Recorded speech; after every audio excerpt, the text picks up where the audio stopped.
ദാസൻ യജമാനനേക്കാൾ വലിയവനല്ല, ദൂതൻ തന്നെ അയച്ചവനേക്കാൾ വലിയവനുമല്ല.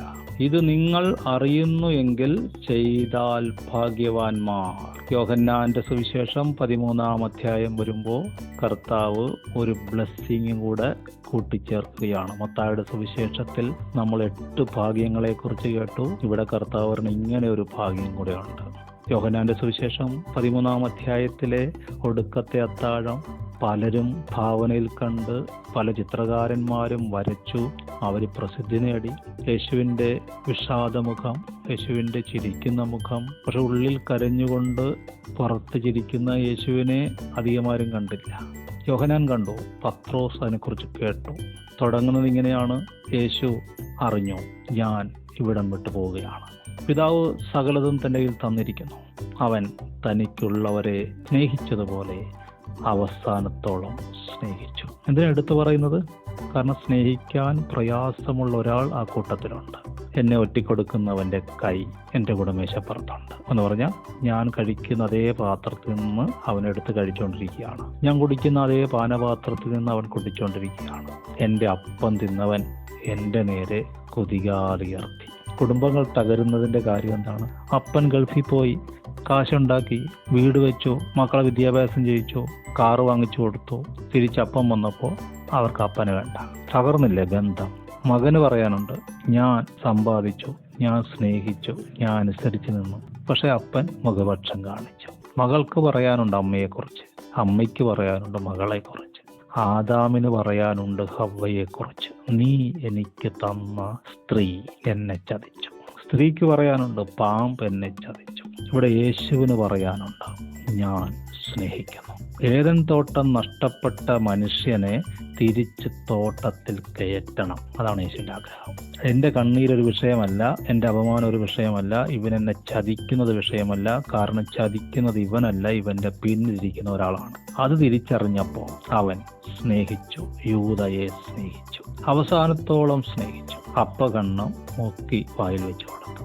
ഹല്ലേലൂയ എന്ന് പറഞ്ഞാൽ ദൂതിലൂടെ വേണമെങ്കിൽ ഇവനെ വെട്ടാമായിരുന്നു, കുത്തുവാക്ക് പറയാമായിരുന്നു, എനിക്കെല്ലാം മനസ്സിലായി കേട്ടോ എന്നും പറയാമായിരുന്നു. ഇതൊക്കെ പറഞ്ഞാൽ അവിടെ ജയിക്കുന്നത് പാതാള ഗോപുരമാണ്. പക്ഷെ ഞാൻ എൻ്റെ സഭയെ പണിയും, പാതാള ഗോപുരം അതിനെ ജയിക്കല എന്നുള്ളത് നിവൃത്തിയാകണമെങ്കിൽ, വാഴ്ചകളെ അധികാരങ്ങളെ പരസ്യ കാഴ്ചയാക്കണമെങ്കിൽ അത് കളങ്കമില്ലാത്ത സ്നേഹമായിരിക്കണം.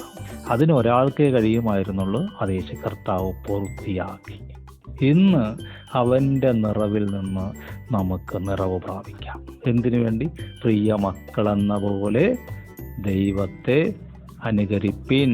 ക്രിസ്തുവും നിങ്ങൾക്ക് വേണ്ടി സൗരഭ്യവാസനയായ യാഗമായി തീർന്നതുപോലെ അന്യോന്യം സ്നേഹിപ്പിൻ. അപ്പോൾ സ്നേഹം ഒരു യാഗമാണ്, അതൊരു സാക്രിഫൈസാണ്. അവിടെ ശരിയോ തെറ്റോ അല്ല. അപ്പനെയും അമ്മയെയും, അപ്പൻ്റെ കൽപ്പനയെയും അമ്മയുടെ ഉപദേശത്തെയും വിട്ട് പുരുഷൻ സ്ത്രീയോട് പറ്റിച്ചേരും. അവർ ഒരു ദേഹമായി തീരും. ഞാൻ ക്രിസ്തുവിനെയും സഭയെയും ഉദ്ദേശിച്ചാണ് പറയുന്നത്. ഈ മർമ്മം വലിയതാകുന്നു. സഹോദരന്മാർ ഒരുമിച്ച് വസിക്കുന്ന അനുഗ്രഹവും ഭാഗ്യവും യേശു കർത്താവ് എസ്റ്റാബ്ലിഷ് ചെയ്യുകയാണ്. 2000 വർഷം കഴിഞ്ഞിട്ടും സഭ സത്യത്തിൻ്റെ തൂണും അടിസ്ഥാനവുമായി നിൽക്കുന്നത് യേശു കർത്താവിൻ്റെ രക്തം ആ ഫൗണ്ടേഷനിലും ആ പില്ലറിലും ഉള്ളതുകൊണ്ടാണ്. സ്നേഹത്തിൻ്റെ, സാക്രിഫൈസിൻ്റെ രക്തം. അപ്പോൾ ആരെ സ്നേഹിക്കണം, എത്രത്തോളം സ്നേഹിക്കണം, എങ്ങനെ സ്നേഹിക്കണം, ഇതൊക്കെ നമ്മുടെ ഡൗട്ടാണ്. ആത്മീയത്തിൽ നമുക്ക് അറിഞ്ഞുകൂടാ. യേശുവിൻ്റെ മാറിൽ ചാരിക്കിടന്നു എന്ന് എഴുതപ്പെട്ടിരിക്കുന്ന യോഹന്നാൻ, യേശു എന്നെ ഏറ്റവും സ്നേഹിക്കുന്നു എന്ന് അറിയാവുന്നവൻ, അവനെ വിളിക്കുന്ന എന്താണ്? ബ്രോ, ആരെക്കുറിച്ചാണ് പറയുന്നതെന്നല്ല ചോദിച്ചത്. അളിയ എന്ത് പറയുന്നു എന്നുമല്ല. കർത്താവേ, ഇതാരെക്കുറിച്ചാണ് നീ പറയുന്നത്? കണ്ടോ, സ്നേഹം പ്ലസ് ഭക്തി. സ്നേഹവും കൊടുത്ത് ബഹുമാനവും കൊടുത്ത്. അപ്പനെങ്കിൽ എന്നോടുള്ള സ്നേഹം എവിടെ? യജമാനനെങ്കിൽ എന്നോടുള്ള ഭക്തി എവിടെ? പരിജ്ഞാനത്തെ കവിയുന്നൊരു സ്നേഹം കർത്താവ് ഇവിടെ വെളിപ്പെടുത്തി. അവൻ അത്താഴത്തിൽ നിന്ന് എഴുന്നേറ്റ് ശിഷ്യന്മാരുടെ കാല് കഴുകി, തന്നെ ഒറ്റിക്കൊടുക്കാനിരിക്കുന്നവന്റെ പാദം കഴുകി. പത്രോസ് പറഞ്ഞു, നീ എന്നെ കഴുകാൻ ഞാൻ സമ്മതിക്കില്ല. കർത്താവ് പറഞ്ഞു, ഇപ്പൊ മനസ്സിലാകില്ല, പിന്നെ മനസ്സിലാവും. പിന്നീട് മനസ്സിലായി, യൂദയെ ഉദ്ദേശിച്ചാണ് ഇതെല്ലാം ചെയ്യുന്നത്. കാരണം യേശുവിന്റെ ഉള്ളിൽ അങ്ങ് കത്തുകയാണ്, പകയല്ല സ്നേഹം കത്തുകയാണ്. എന്നിട്ടാണ് യേശു കർത്താവ് പറയുന്നത്, ദാസൻ യജമാനനേക്കാൾ വലിയവനല്ല, ദൂതൻ തന്നെ അയച്ചവനേക്കാൾ വലിയവനുമല്ല. ഇത് നിങ്ങൾ അറിയുന്നുവെങ്കിൽ ചെയ്താൽ ഭാഗ്യവാന്മാർ. സഭ വളരും. യേശുവിൻ്റെ ദാസനായിട്ട് നിന്നാൽ, അവൻ്റെ മെസ്സേജ് കൊണ്ടുവരുന്ന ദൂതനായിട്ട് നിന്നാൽ, യേശു എങ്ങനെയാണോ, ഗുരുവും കർത്താവുമായ അവൻ എങ്ങനെയാണോ ഇവരുടെ പാദം കഴുകിയത്, യേശു പറഞ്ഞു, കർത്താവും ഗുരുവുമായ ഞാൻ നിങ്ങളുടെ പാദം കഴുകിയെങ്കിൽ നിങ്ങളും തമ്മിൽ ഇങ്ങനെ ചെയ്യാം. വളരെ ഈസി ഒരാളുടെ തെറ്റ് ഡയഗ്നോസ് ചെയ്യാൻ. പുറമേ ഉള്ളത് മാത്രമല്ല, ഉള്ളിലിരിക്കുന്നത് വരെ നമുക്ക് കണ്ടുപിടിക്കാം. എന്തിനു വേണ്ടി? കുറ്റപ്പെടുത്താനാണോ, അകറ്റി നിർത്താനാണോ, വിധിക്കാനാണോ, അതോ പ്രാർത്ഥിക്കാനാണോ? അവിടെയാണ് ചോദ്യം. നമുക്ക് സഹോദരനെ രക്തബന്ധത്തിൽ തന്നിട്ടുണ്ട്. രക്തബന്ധം, മാതാപിതാക്കൾ, സഹോദരി, ഇതേപോലെ സഭയിലുള്ളവനെ കാണുന്നുണ്ടോ എന്ന് അറിയാൻ വേണ്ടിയ കുടുംബം തന്നത്. നിങ്ങൾ കുടിക്കുന്ന ഈ പാനപാത്രം യേശുവിന്റെ രക്തത്തിന്റെ കൂട്ടായ്മയല്ലേ? രക്തബന്ധമില്ലേ?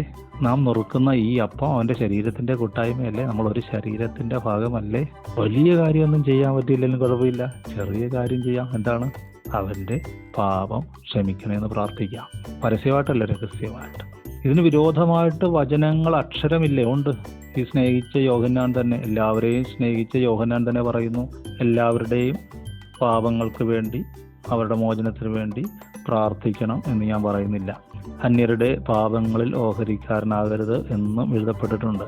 ഇതൊക്കെ ഇവർ എഴുതിയത് സ്നേഹിക്കാവുന്ന സഭയിലെ എല്ലാവരെയും സ്നേഹിച്ചിട്ട് പിന്നെ അതിർ കടന്നു പോകുന്നവരെ ഉദ്ദേശിച്ചെഴുതിയതാ, അല്ലാതെ ഇപ്പൊ നമ്മുടെ കൂടെയുള്ള പച്ചപ്പാവങ്ങളെ കുറിച്ചല്ല.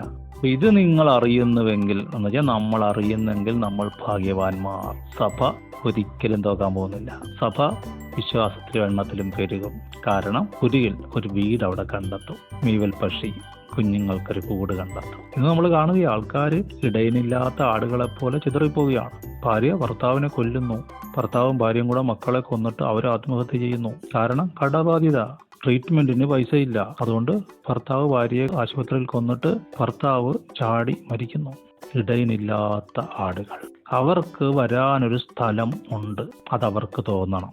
യേശു കർത്താവ് പറഞ്ഞു, നിങ്ങൾ അധികം ഫലം കായ്ക്കുന്നതിനാൽ നിങ്ങൾ എൻ്റെ ശിഷ്യന്മാരെന്ന് ലോകമറിയും. അവർ വരും, ആശ്വാസം പ്രാപിക്കും. അവിടെ ചത്ത ഈച്ചകളില്ല, തൈലത്തെ നാറുമാറാക്കുന്ന ചത്ത ഈച്ചകളില്ല. അതിനു മുമ്പ് തന്നെ, ചാകുന്നതിന് മുമ്പ് തന്നെ എടുത്തു കളയുകയാണ്. സർദിസിലെ സഭയുടെ ദൂതൻ എഴുതുക, നീ ജീവനുള്ളവൻ എന്ന് പേരുണ്ടെങ്കിലും ചത്തവനാകുന്നു, നിനക്ക് സ്നേഹിക്കാൻ കഴിയുന്നില്ല. സ്നേഹം എന്നുള്ളതിന്റെ ഡെഫിനിഷൻ മറന്നുപോയി. നീ ആരിൽ നിന്ന് കേട്ടു പഠിച്ചു എന്നുള്ളത് ഓർത്തുകൊള്ളുക. ചവാറായ ശേഷിപ്പുകളെ നമുക്ക് ശക്തീകരിക്കാം.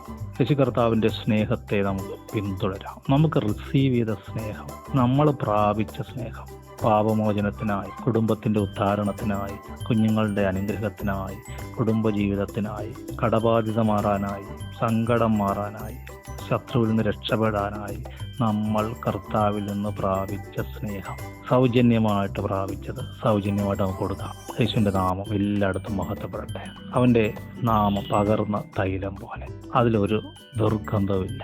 അത് കുടുംബങ്ങളിലെ ദുർഗന്ധങ്ങളെ മാറ്റട്ടെ, സമൂഹത്തിലെ ദുർഗന്ധങ്ങളെ, രാഷ്ട്രീയത്തിലെ അസ്വസ്ഥതകളെ, ഭരണത്തിലെ അസ്വസ്ഥതകളെ മാറ്റട്ടെ. യേശുവിൻ്റെ നാമത്തിൽ ഞാൻ അനുഗ്രഹിക്കുന്നു. കർത്താവ് നമുക്ക് കൃപ നൽകുമാറാകട്ടെ, നമ്മളെ അനുഗ്രഹിക്കുമാറാകട്ടെ, നമ്മളെ ഇനിയും വർദ്ധിപ്പിക്കുമാറാകട്ടെ. ആമേൻ.